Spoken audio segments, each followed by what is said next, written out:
Olá pessoal, tudo bem com vocês? Vamos então à nossa videoaula de número 19 aqui das oficinas culturais da Fundac, aula de teatro. E a gente tem falado um pouco sobre, a gente falou sobre tragédia, depois nós falamos sobre a comédia, mas estamos ainda dentro do teatro grego. E aí eu queria hoje enfatizar algo que é fundamental quando a gente fala do teatro grego, né, da origem do teatro ocidental, que é a presença e a utilização do coro nas representações. Então, eu trouxe aqui para nos ajudar a entender um pouco melhor esse dicionário de teatro do Patrick Pavis, que é um livro que eu super recomendo a consulta quando vocês tiverem alguma dúvida. E aqui, nesse livro, ele fala a respeito, né, falando sobre o coro, ele diz o seguinte: coro, do grego choros e do latim chorus, grupo de dançarinos e cantores, festa religiosa. Aí é a origem do coro. Termo comum à música e ao teatro, desde o teatro grego, coro designa um grupo homogêneo de dançarinos, cantores e narradores que toma a palavra coletivamente para comentar a ação, a qual são diversamente integrados. Então, não sei se vocês já tiveram a oportunidade de assistir algum espetáculo que tivesse um coro, ou seja, um agrupamento de pessoas, que geralmente eles não têm uma função definida como individualmente, né? Eles têm uma função como um todo.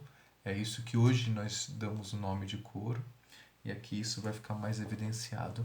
Mas é esse grupo que está na origem da formação do teatro.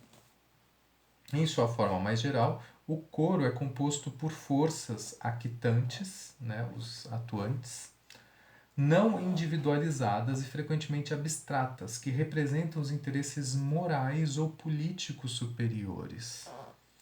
Os coros exprimem ideias e sentimentos gerais, ora com substancialidade épica, ora com impulso lírico. E o coro vai aparecer tanto na tragédia quanto na comédia. Sua função e forma variam tanto ao longo do tempo que se faz necessária uma breve rememoração histórica. A tragédia grega teria nascido do coro de dançarinos mascarados e cantores, o que demonstra a importância desse grupo de homens que aos poucos deu forma às personagens individualizadas, depois que o chefe do coro, Exarcon, instaurou o primeiro ator, que pouco a pouco se pôs a imitar uma ação. Tragédias de Téspes. Ésquilo, depois Sófocles, introduziram um segundo ator e em seguida um terceiro. A Coreia realiza uma síntese entre poesia, música e dança. Encontra-se aí a origem do teatro ocidental. Porém, como observa Barthes, nosso teatro mesmo lírico não pode dar ideia da Coreia, uma vez que nele predomina a música em detrimento do texto e da dança, esta última relegada aos intermédios, balés. Ora, o que define a Coreia é a igualdade absoluta das linguagens que a compõem. Todas são, se pode assim dizer, naturais, ou seja, provenientes do mesmo quadro mental, formado por uma educação que, sob o nome de música, compreendia as letras e o canto. Os coros eram naturalmente compostos por amadores e não havia dificuldade alguma em recrutá-los. O coro trágico, disposto num retângulo, compreende uma dúzia de coreutas, ao passo que o coro da comédia utiliza até 24 pessoas. A partir do momento em que as respostas e comentários do coro são cantados pelos coreutas e falados pelo corifeu, chefe do coro, o diálogo e a forma dramática tenderam a suplantá-lo, e o coro se limita a um comentário marginal, advertência, conselho, súplica. Aqui vai falar também das funções do coro, que é a função estética desrealizante. O coro às vezes vem para desrealizar o que está sendo dito, para que a gente tenha distanciamento e possa apenas refletir sobre. Idealização e generalização. Então, geralmente, na boca do coro é colocado a visão, né, do dramaturgo. É a expressão de uma comunidade, né? Então, às vezes, o coro justamente é um coro de pessoas do povo, e aí eles trazem então nas suas falas o que seria a observação daquela comunidade sobre o que está acontecendo, se passando com aquela personagem especificamente, quase como um julgamento moral. E a força de contestação, e por vezes esse coro ele também pode contestar o protagonista, enfim, os personagens. Então o coro tem uma função fundamental. Eu nas outras aulas havia sugerido a vocês de pesquisarem e trabalharem, né, com a parte vocal, inclusive, né, dos textos, um de tragédia, uma ideia, eu sugeri a vocês, e o outro é o Hans, as Hans, né, o Hans, simplesmente, do Aristófanes, uma ideia do Eurípides, que foram dois que eu achei na internet. E eu quero aproveitar, inclusive, esses dois para ler um trechinho da participação do coro na tragédia e na comédia para duas coisas. Primeiro, para a gente perceber, né, a diferença do texto trágico para o texto cômico, né, da comédia, e também a diferença do coro nessas duas estruturas.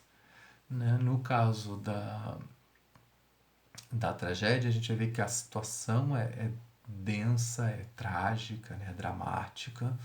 Então o coro ele vai ter essa presença mais forte.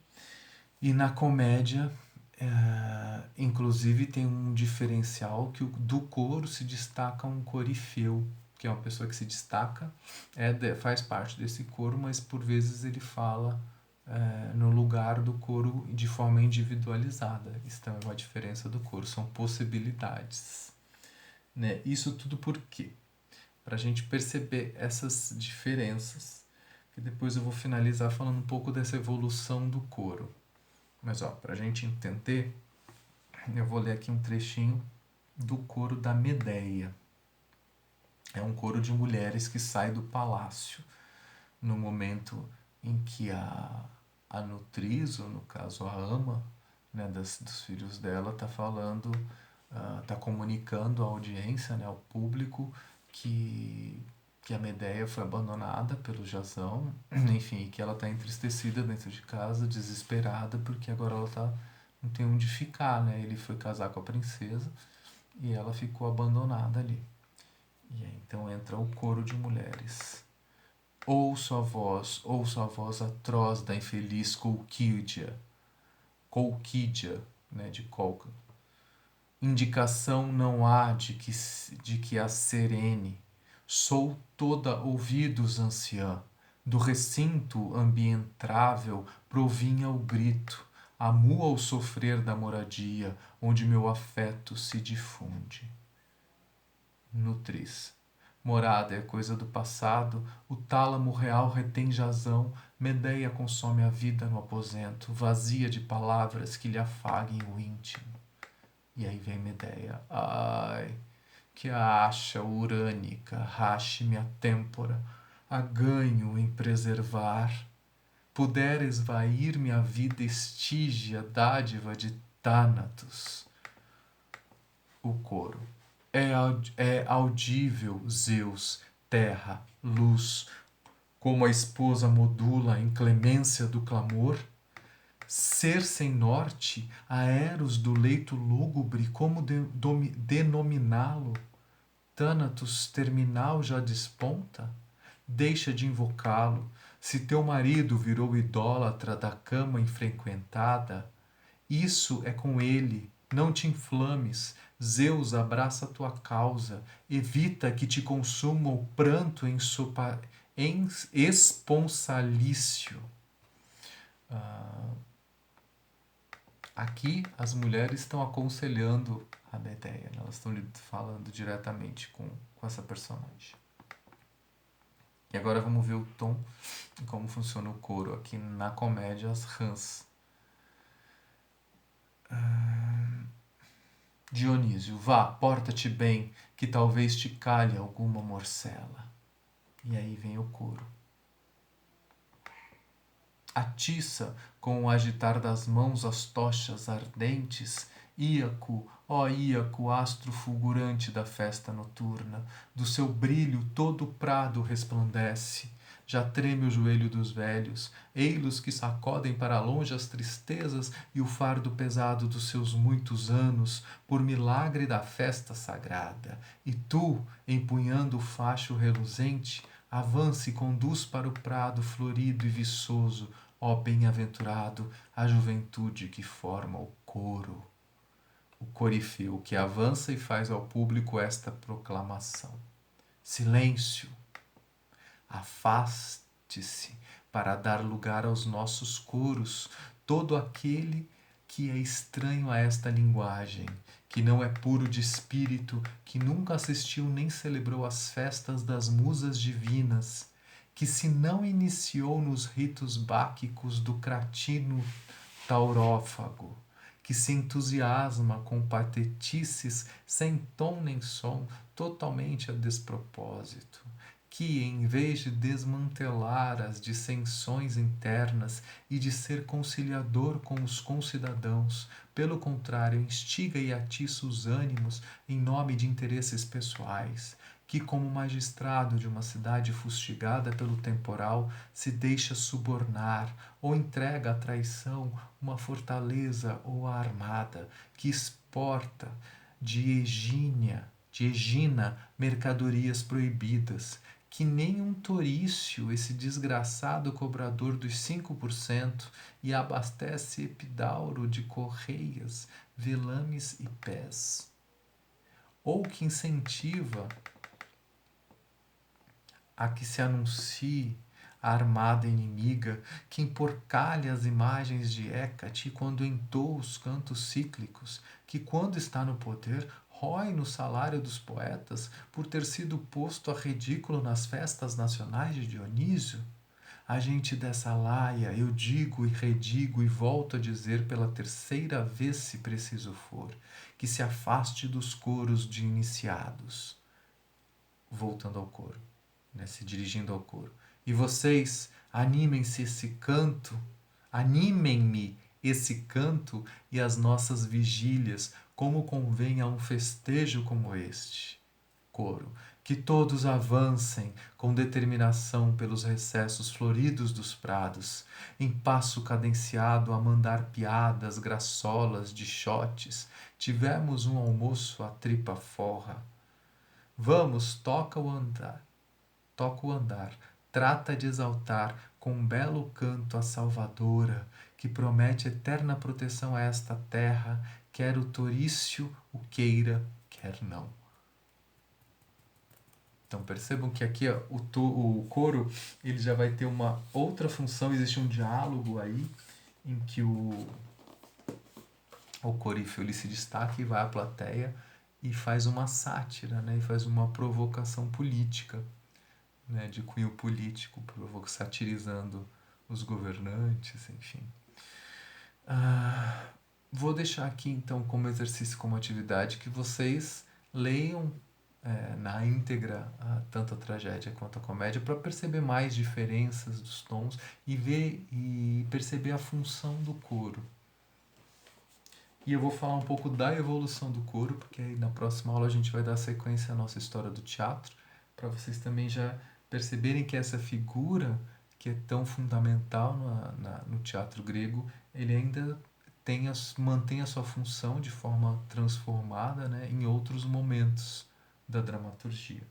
A origem do teatro grego e com ele da tradição do teatro ocidental confunde-se com as celebrações ritualísticas de um grupo no qual dançarinos e cantores formam ao mesmo tempo público e cerimônia. Isso a gente vê bem, dá para perceber bem nesse trecho que eu li das Rãs, não é? A forma dramática mais antiga seria a recitação do corista principal interrompida pelo coro.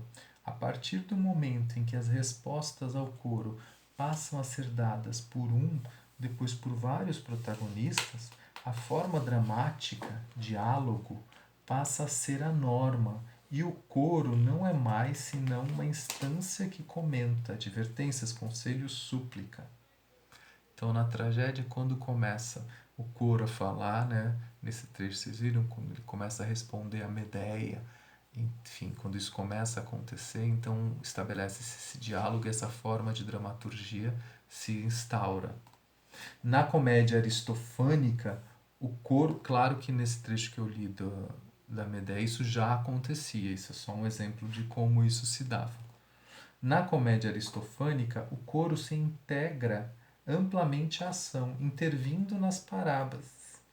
Depois tende a desaparecer ou a restringir-se apenas à função de entreato lírico, como na comédia romana. Na Idade Média, assume formas mais pessoais e didáticas e atua como coordenador épico dos episódios apresentados e se subdivide no interior da ação em subcoros que participam da fábula. No século XVI, em particular no drama humanista, o coro separa os atos. Exemplo, o Fausto de Marlowe. Torna-se entreato musical. Shakespeare o personaliza e o encarna num ator encarregado do prólogo e do epílogo. Então o coro passa a ser feito por uma única pessoa que faz o anúncio e o encerramento do espetáculo. O clown e o bobo, que pronunciam o confidente do teatro clássico francês, são sua forma paródica. E aqui vai falar depois do classicismo francês. E vai até no século XIX, realista e naturalista, o emprego do coro entra nitidamente em declínio para não chocar a verossimilhança, ou então se encarna em personagens coletivas, o povo. Uma vez ultrapassada a dramaturgia ilusionista, o coro faz hoje sua reaparição como fator de distanciamento, em Brecht e sua Antígona, como desesperadas tentativas de encontrar uma força comum a todos, ou na comédia musical, função mistificadora e humanista do grupo soldado pela explosão artística, dança, canto e texto. Então hoje a gente vai ter várias formas de coro, né, nos musicais, que quando acontece aquelas cenas em que aí tá uma pessoa e de repente todos vêm dançando e fazem aquele coro, não sei quem assistiu La La Land, né, logo na cena inicial, que as pessoas começam a sair do carro, é uma forma de coro, né. Isso já é uma transformação da presença desse coro que estava lá na origem, para vocês verem como é importante a gente saber, conhecer mais a história das coisas, para a gente perceber as evoluções e as raízes, né? Porque isso ajuda a gente a ter mais possibilidades de uso, né? Bom, por hoje é só. E eu vejo vocês então na nossa próxima aula. Não deixem de acessar, ler os textos e também aproveitem para anotar tudo no diário de bordo de vocês. Tá bom? Qualquer coisa a gente se fala lá pelo grupo de WhatsApp. Qualquer dúvida, por favor, me enviem. E nós vamos nos falando até podermos nos encontrar pessoalmente. Até mais!